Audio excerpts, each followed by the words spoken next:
Life had always been predictable. Wake up at 6:30 a.m., pour myself a cup of black coffee, scroll through my phone while half listening to the morning news. Work at the accounting firm from 9 to 5, stop by the grocery store for dinner ingredients, and end the night with a book that I barely had the energy to read. I lived alone in a quiet apartment in Austin, Texas. No husband, no kids, just me and my routines. Some people called it lonely, but I preferred to think of it as peaceful. Faith. Well, that was complicated.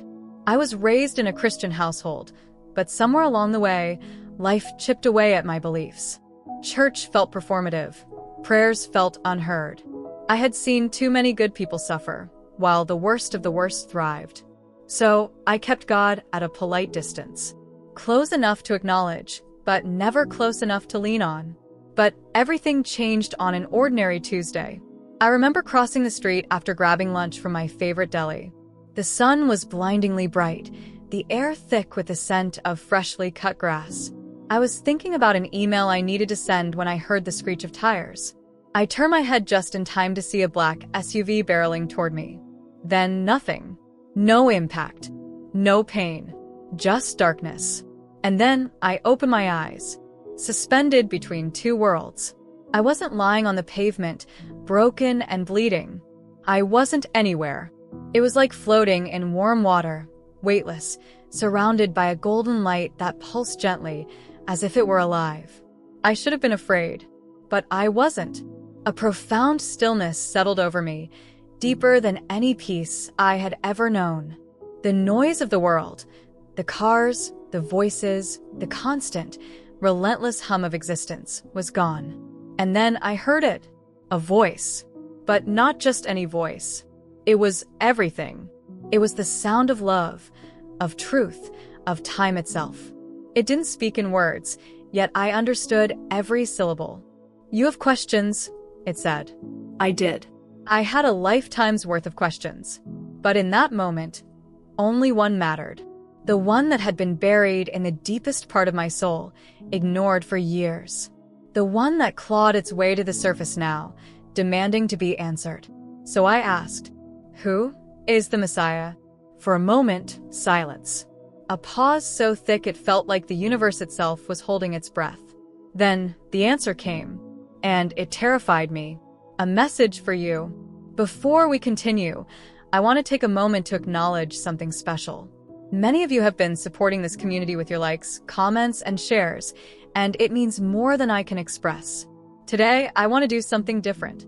If you're watching this right now, I want to give you a personal message in the next video. Yes, you. Here's how. Comment your name and your city below, and in the next episode, I'll mention you personally. Imagine thousands of people hearing your name, sending good energy your way, and being part of something bigger than just a video. This is more than just a story, it's a community. So don't forget to like the video, subscribe, and turn on notifications. It's completely free, and it helps us continue sharing these powerful messages. Now, are you ready to hear what I was told? The voice resonated through me, deeper than sound, something that bypassed my ears and settled straight into my being. It wasn't loud or forceful, yet it held the weight of eternity, as if the words had existed before time itself. The Messiah has come. I felt my entire existence tremble. It wasn't a metaphor. It wasn't an abstract promise of a distant future. It was a declaration. A truth as solid as the ground I once walked on. The Messiah was already here. A rush of understanding flooded my consciousness, as if my mind was expanding beyond its human limitations. I wasn't just hearing the words, I was seeing them, feeling them. Images flashed before me, too fast to grasp, but one thing was clear. The world had already changed. And no one knew. Visions of the unseen. I saw glimpses of a child, no, a boy. A newborn wrapped in light. Not the holy nativity scenes from paintings and stained glass windows, but something raw, real. His presence alone made the air hum, like the space around him was charged with something beyond human comprehension. He was born into privilege, yet destined for rejection. Raised among giants, yet unseen for what he truly was. His father, a man the world already knew.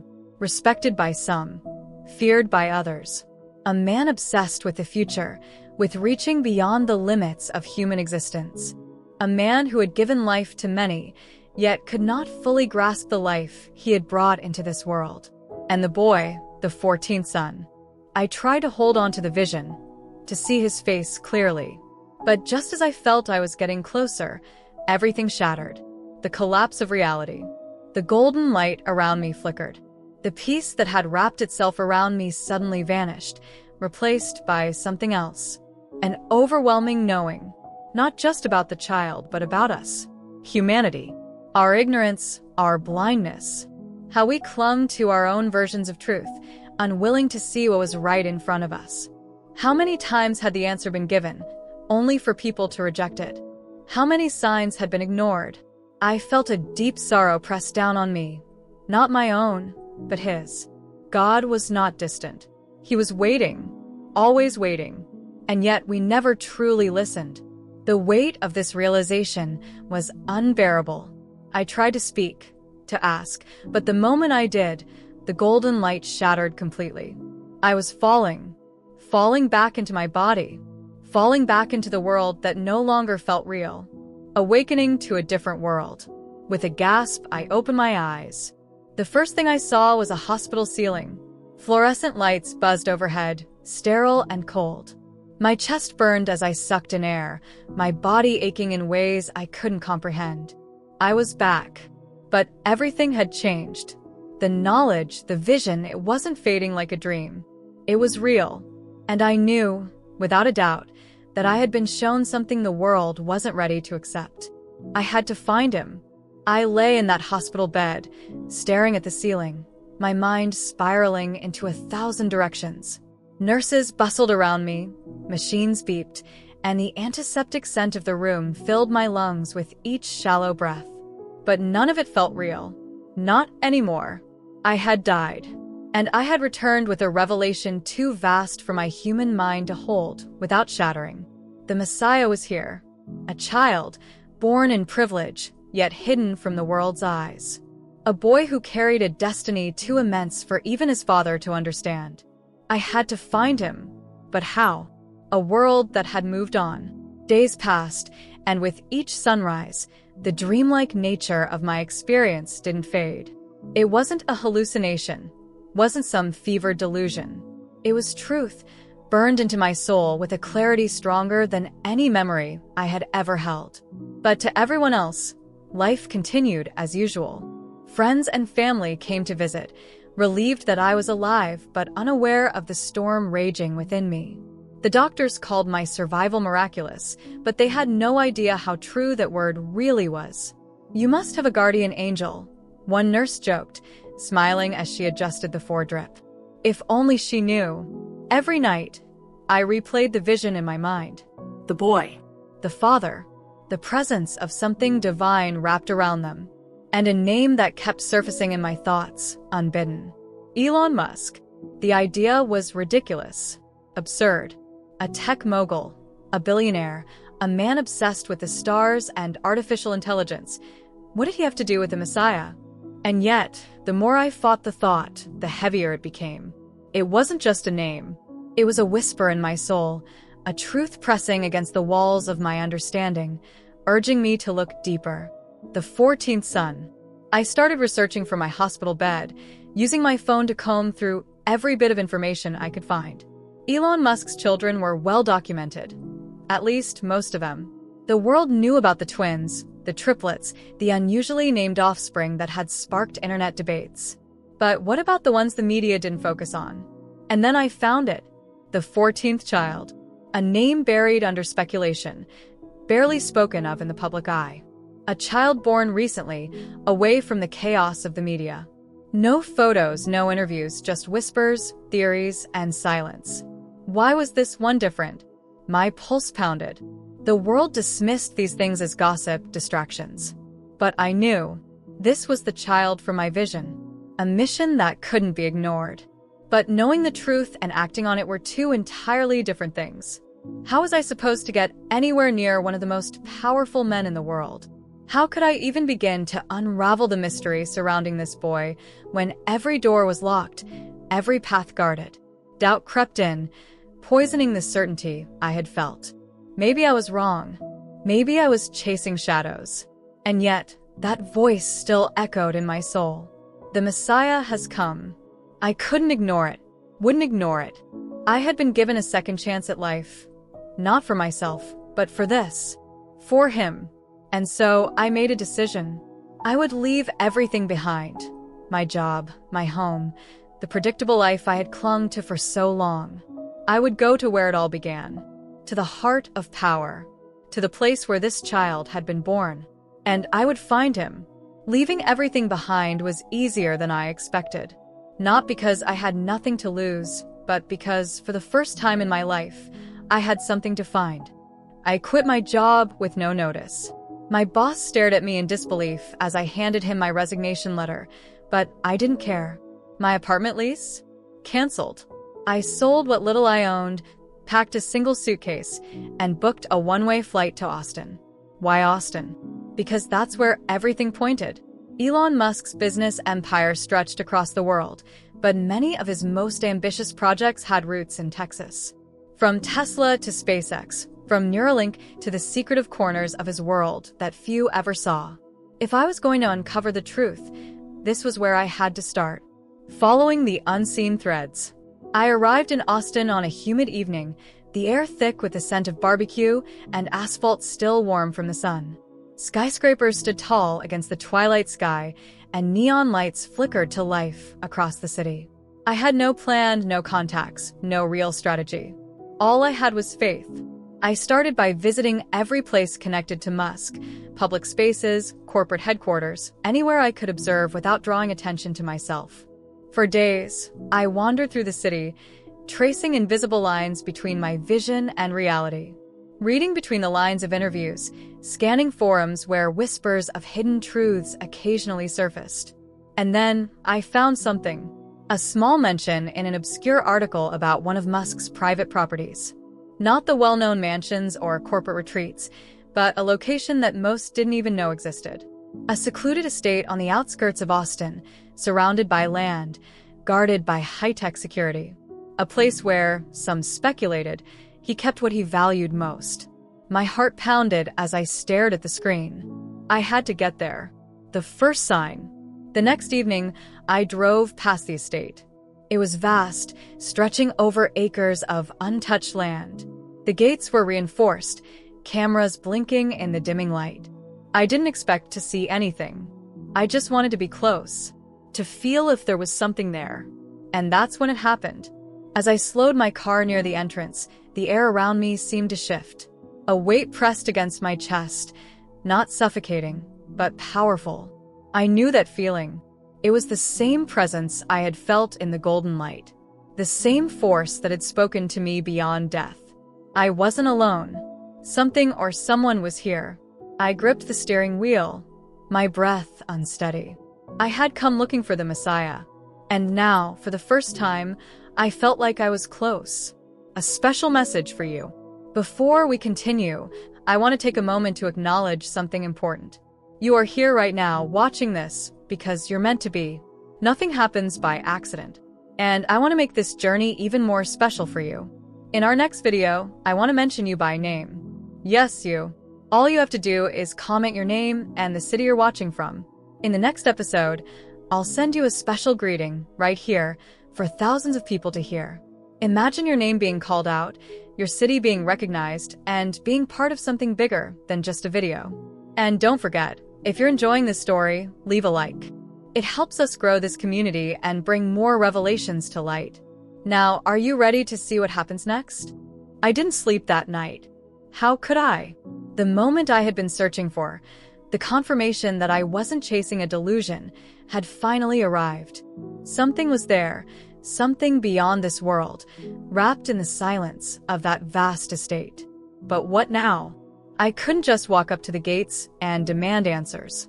If Musk or anyone in his circle had even an inkling of what this child represented, they would do everything in their power to keep him hidden. Still, I had come too far to turn back. So I did the only thing I could. I waited, watching from the shadows.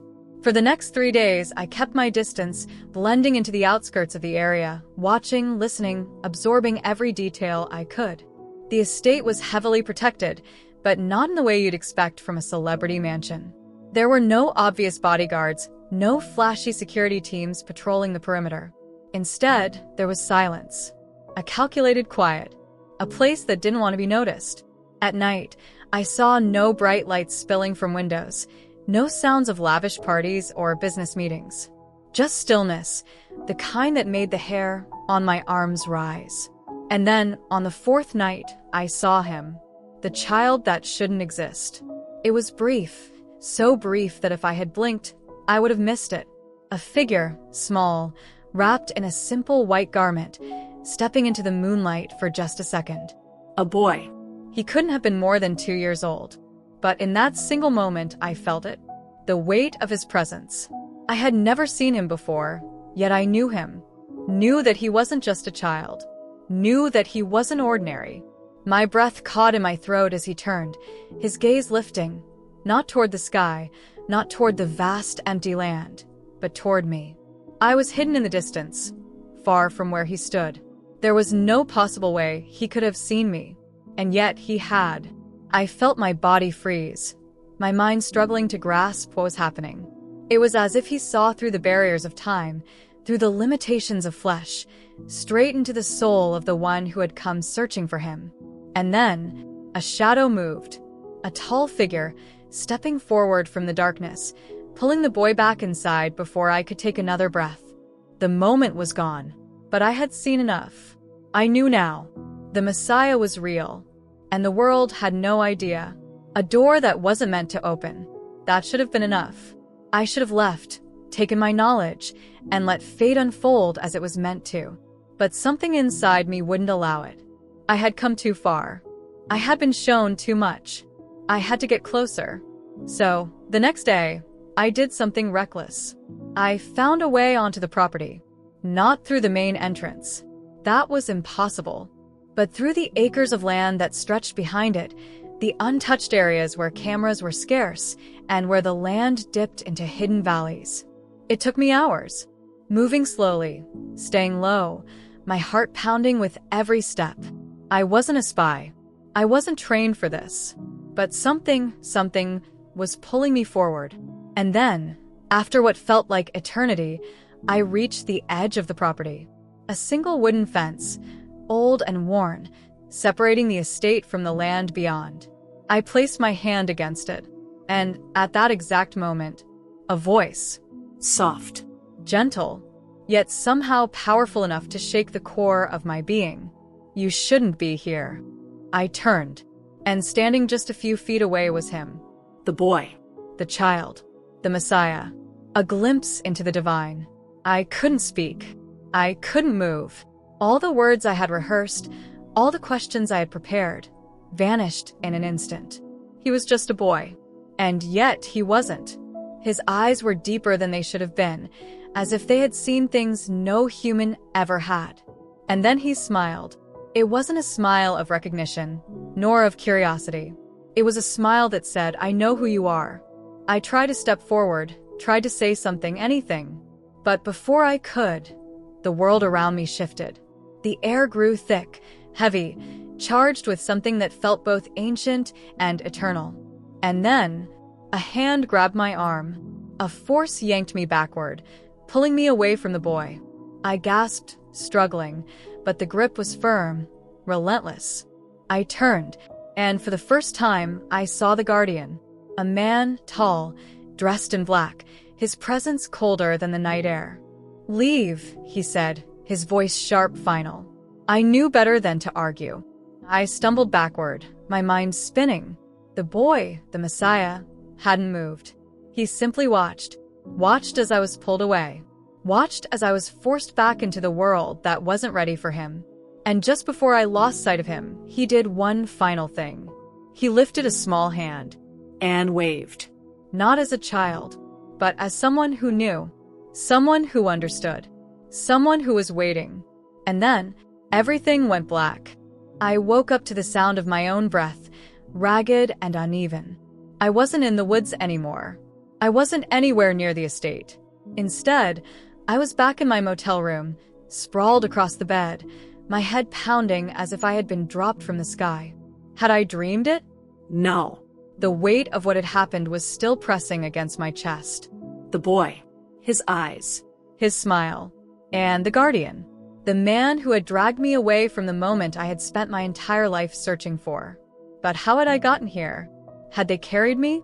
Drugged me? Had I been unconscious for hours, maybe even days? I sat up too quickly, my vision blurring, my heartbeat loud in my ears. And then I saw it, on the small table beside me. A single envelope. Plain, white, unmarked.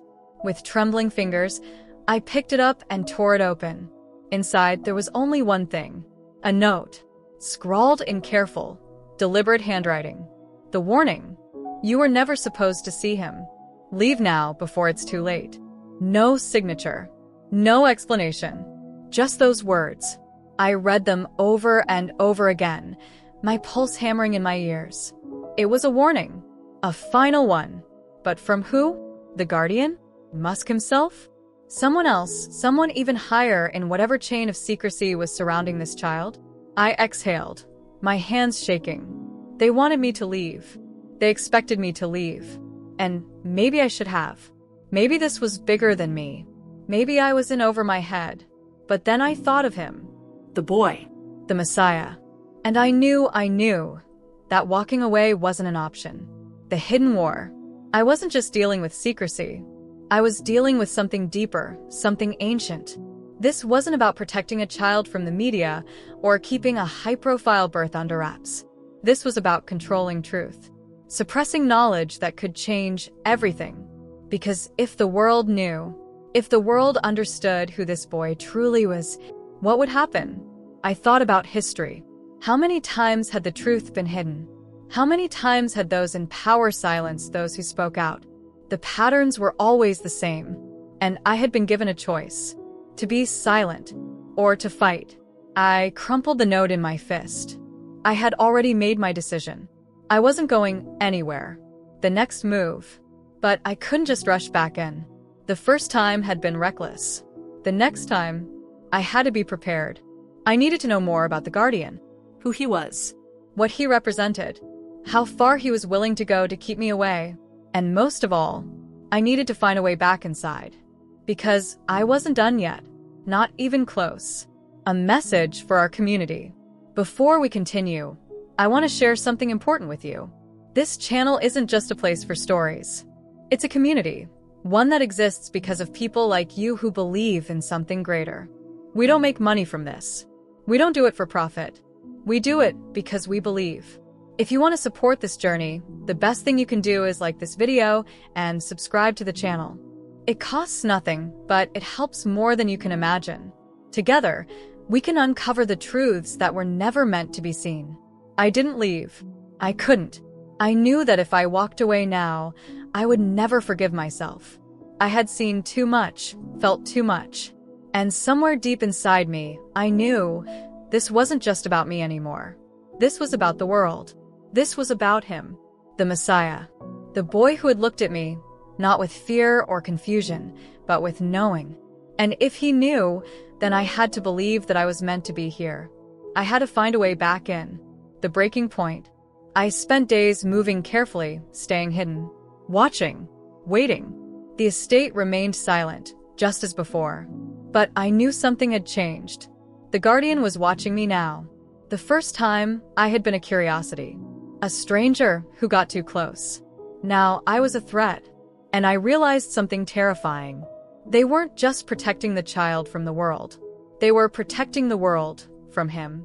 The unspoken truth. The more I thought about it, the more I understood. The world wasn't ready. It never had been. For centuries, we had created our own versions of the truth. Built our own kingdoms, our own religions, our own beliefs. What would happen if the truth walked among us? Not in scripture, not in prophecy, but in flesh and blood. Would we listen? Or would we destroy him? Just as before? I had spent my whole life thinking that if God revealed himself to the world, everyone would believe. But I was wrong. The world wouldn't accept the Messiah. It would fight him. The last attempt. I made one final attempt to reach the estate. Not to force my way in, but to leave something behind. A message. I wrote it on a small piece of paper, folded it carefully, and left it at the very edge of the property. I see you. I know who you are. And when the time comes, I will tell the world. It was all I could do. Because I understood now. I wasn't meant to interfere. I was meant to witness. To be ready for the day when the truth could no longer be hidden. And when that day came, nothing, not even the most powerful forces in the world, would be able to stop it. The end, or just the beginning. I left Austin that night. Not because I was afraid, but because I had faith. I had seen him. And that was enough. For now. Your next revelation awaits. This is not the end. There is something greater waiting for you, something that will change the way you see everything. All you have to do is click the next video that's appearing on your screen right now. Trust me. It's meant for you. And before you go, take a moment to be part of this journey. Leave a like and comment Amen below if you want to continue receiving these revelations. Because those who seek will find.